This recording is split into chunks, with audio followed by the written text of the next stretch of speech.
Karibuni kwa mara nyingine. Leo nataka niongee na mwenyekiti wa Chadema Tundu Antipas Lissu. Najua kwa sasa yuko gerezani. Sina hakika kama anaruhusiwa kuangalia social media, japo naamini anaruhusiwa, anaangalia. Uhakika anao yeye na maafisa wanaosimamia swala lake, lakini anawasiliana na watu waliokuwa nje ambao wana access na hizi social media. Watapeleka salamu na ningependa mpeleke salamu. Tundu Antipas Lissu, hakuna asiyejua kwamba wewe ni mtu jasiri, mtu mwenye ufahamu mkubwa sana wa sheria, mtu ambaye huogopi kitu chochote wakati unasimamia na kupigania jambo ambalo unaliamini. Hiyo ndio sifa yako kuu. Sasa tupo kwenye sintofahamu ya kisiasa na kuna mambo unayapigania, pande mbili zenye mvutano. Wewe upo upande mmoja, lakini kwa sasa upo gerezani. Unaweza ukawa na nia njema sana, na upande unaopingana nao unaweza ukawa na nia njema sana, lakini hizi nia njema mbili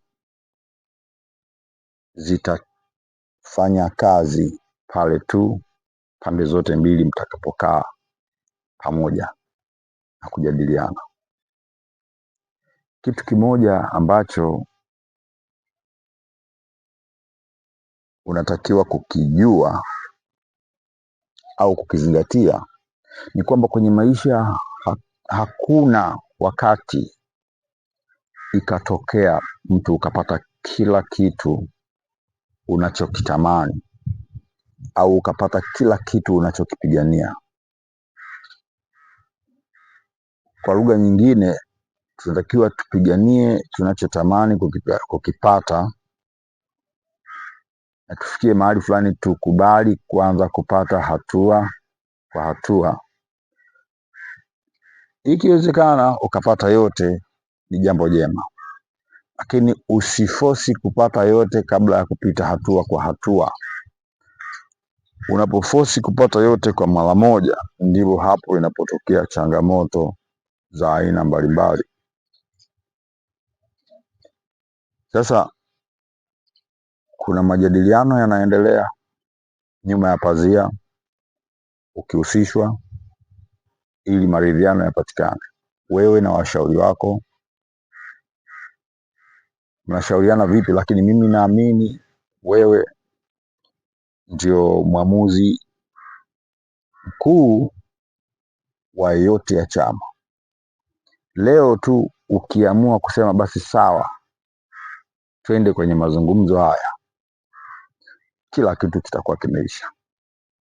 Lakini umedhamiria, umekubali kukaa gerezani mpaka yako yale unayoyataka, unayoyasimamia, unayoyaamini yatimie.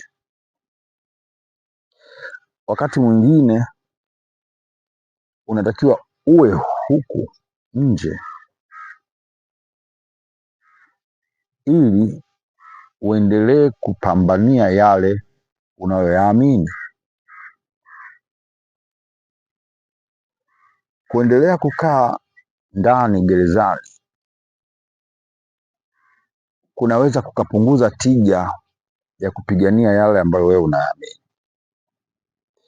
Hatua ya kwanza ambayo mimi nashauri, punguza misimamo mikali ulionayo, ambayo pengine wajumbe mbalimbali wanaokushauri ili upate mazingira ya kutoka nje hutaki kuyafata. Ningeshauri uzingatie, ili uje nje ufanye kazi pamoja na hawa ambao wewe unaona wanakosea. Inawezekana utayari wako utakapokaa nao mezani, si kwamba mara moja watakubali mawazo yako, lakini hatua kwa hatua linaweza kuchotwa hili likaja hili likaja hili, tukafika mahali ambapo wewe unapata amani na kila Mtanzania anapata amani. Sasa misimamo ambayo unaiendeleza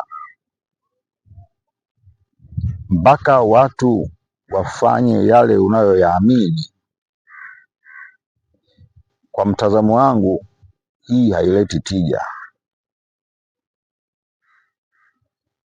haileti tija. Wewe umeshika upande wa mpini, kweli una ujasiri wa kushika. Wewe umeshika upande wa makali, una ujasiri wa kushika, hata damu zinatoka, lakini umeshika. Mnavutana, wenzio wameshika mpini, wewe unaendelea kujikata, damu zinaendelea kutoka, inaendelea kukuumiza, haileti tija. Mimi ushauri wangu, punguza misimamo, fanya makubaliano, utoke nje, uendeleze harakati huko nje. Mwalimu Kambarage Nyerere alikuwa na misimamo wakati anapigania analoliamini, alikuwa na misimamo yake, lakini alitumia diplomasia, alitumia mazungumzo. Ilifika mahali hata wazungu wenyewe wakampenda, hata wazungu wenyewe katika mazingira fulani wakampenda, na wakaanza kumsaidia. Ndani ya wazungu wale kule Uingereza hata hapa, wakaanza kumsaidia sana ili afikishe kile anachotaka kifike, na ikafika. Nchi ikapata uhuru, kila kitu. Katika unaloliamini,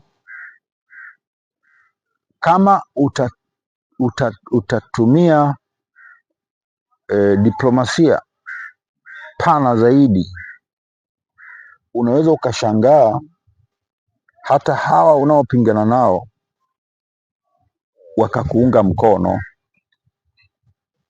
katika mazingira mengi, na nchi ikafikia pale ambapo wewe unatamani pafikie. Japo wanayoyafanya sasa mengine yapo ndani ya vitu wewe ambavyo unavipigania. Kwa nini sasa usione kama kuna hatua ambazo zinafanyika katika yale unayoyapigania, ukakubaliana nao na kwenda nje ili ufanye nao kazi vizuri zaidi? Hakuna asiyejua kwamba wewe ni jasiri. Hauna sababu ya kuendelea kuonyesha ujasiri wakati mambo mengine yanachelewa. Ujasiri huu uje uonyeshe ukiwa nje kwa njia zilizo bora zaidi, ili uweze kuleta matokeo yaliyokuwa bora zaidi. Mimi sina mengi sana ya kusema kwa leo, lakini nitakapoona kuna jambo lingine la kulisema na kulishauri, basi sitasita, nitakuja nishauri.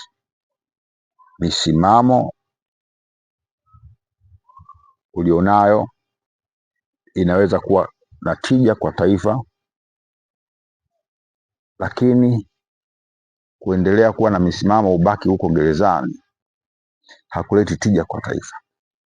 fanya makubaliano na viongozi, utoke nje, mfanye vikao, mfanye mazungumzo yatakayoongozwa na hekima na busara na uvumilivu, ili tufike mahali fulani pazuri.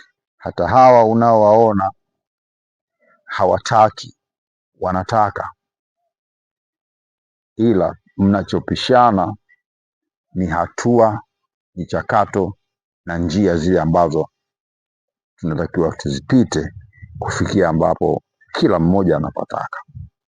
Baada ya kusema haya, mimi nikuombee sana uweze kutoka gerezani, uungane na viongozi wa serikali na wa vyama vyote vya siasa ikiwemo chama chako katika kufanikisha kile ambacho unakitamani na kila mmoja anakitamani.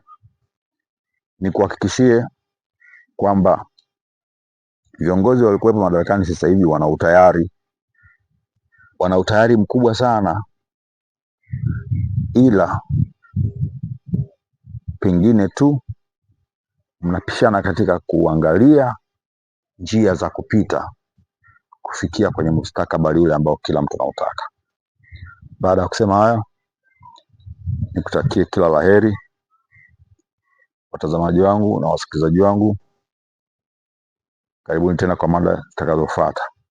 Kama hauja subscribe hapo sasa hivi, ili usipitwe na mada itakayofuata.